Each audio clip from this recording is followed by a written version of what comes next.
Welcome to the Home Recorded podcast. I'm here today with Ruben Deneen.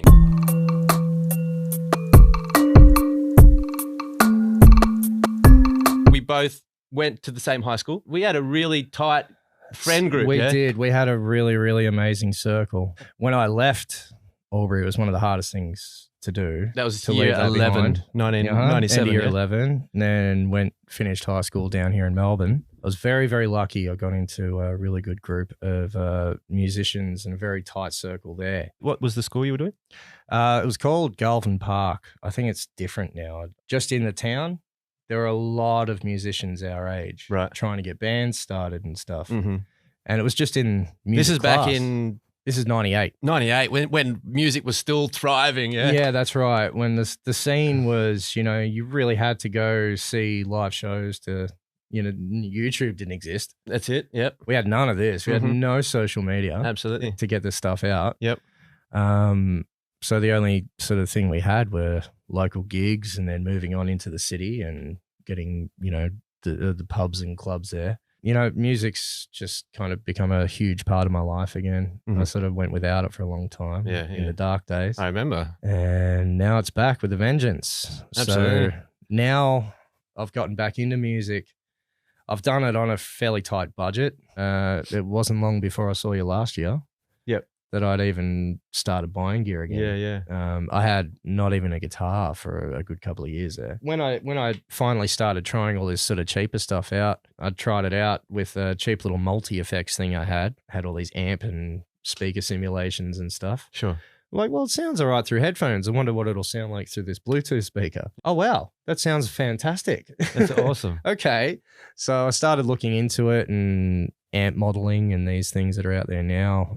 When I was overloaded with gear, I had some of the earlier amp modeling stuff and I just didn't find it to be all that great. It really did sound very digital. It was quite horrible. And it was still very expensive too. Fast forward a decade and all of a sudden, a preamp pedal with a built-in cab sim that costs you $130 sounds utterly amazing. Over the years, I've been working a lot with recording programs. I'm noticing, like, even on a computer, you can get plugins. The plugins and the amp simulators. And some of the plugins these days, there's this one made by company Neural DSP, and the old bass player from Periphery, Nolly, got together and collaborated. And he's, brought out his archetype Nolly. It's just like all his favorite amps, his selection of pedals and effects. Basically, it's an entire guitar tone suite. You don't have to go anywhere else. Everything's got delays, reverbs, and they sound amazing. Yeah. It's high-end audio engineering. The idea that when we were kids, that was so far out of reach that you'd only hear about it. You'd hear that Nirvana went and spent $100,000 on a record, and to be quite honest, you could probably get very close to producing that in your own bedroom these days with some of the minimal gear. I mean, you can get a laptop, an interface, decent pair of speakers, and you're good to go. As long as you got whatever instrument you play. Absolutely. As long as you got that gear. Yep. That's all you need to record yourself. Yep. And the drum plugins these days are phenomenal, especially that same guy, Nolly. He does one based on the drummer from Periphery. Yeah, the whole idea that you could get a package of someone's tones and sounds. Yeah, that's right. And transfer it to your own. Like, you could be when you're younger and you're like, oh, I love Metallica or something, and then these days you could go, I can get replicate the exact sound by this plugin or this preset. Yeah, that's that someone's right. built. And that's the thing, for all the plugins, there are presets that come with it. Yep. You can make your own preset, upload it, share it with people. So if you've come up with a tone that somebody's looking for, bang, they've got it. I've got this burning question. I know I keep jumping backwards and forwards. I'm going to get better at this interviewing stuff, guys. But I've got this burning question because it's I'll try not to waffle with my answers. No, you're right. It's all fine. Like, I know that I'm sort of jumping backwards and forwards, and I hope that the audience can sort of follow along. But I just wanted to go back because one of my earliest memories of you playing guitar and stuff, and when we were younger in high school, your mother worked at correct me if I'm wrong. My father. Oh, your father worked. He worked Australian newsprint mills. The big newspaper milling plant out near Edamoga. Yep. They built a big recycling plant. Yeah. And my father went from the mill over to the recycling plant as one of the leading guys. And they used to get all their paper from different sources around the world to recycle.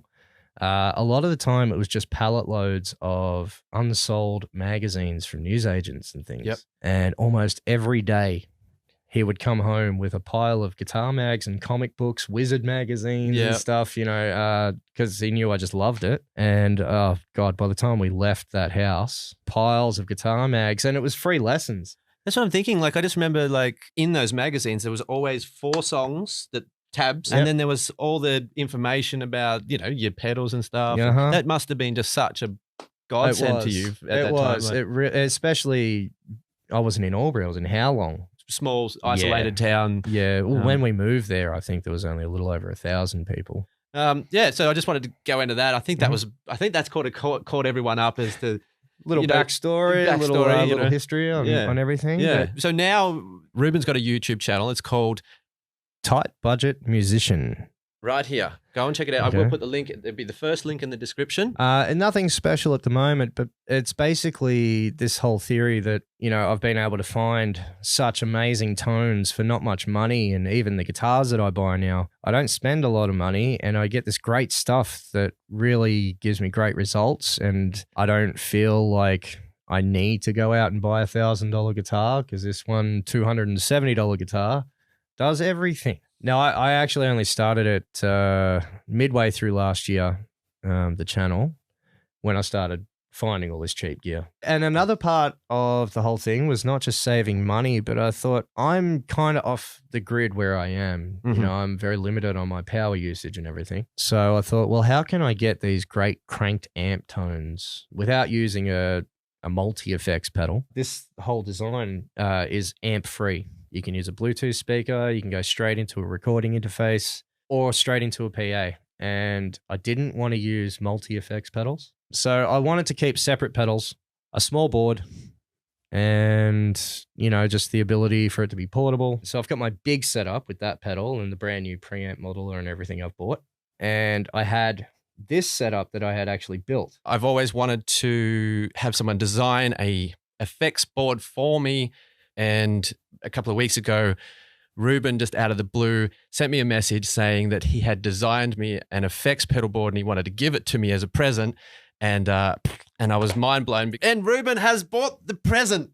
I set it all up and, you know, tested it out over and over again to make sure it was all good to go. I have since, you know, disassembled, reboxed every single pedal, just so we can have the full unboxing experience. I'm so excited. So, without further ado, your new pedals. Oh my God. Thank you so much, Ruben. This is amazing. Check it out. I'll unbox this. Yeah, you just pull the tape off there. Yep. We're using this. This is a very, very simple, very affordable pedal board by Joyo. As you can see, no frills. It's just, you know, good milled aluminium, some good screw-in handles, rubber, Velcro. As simple as you can get it. Oh, what have we got in here? All right. So where do we start, Ruben?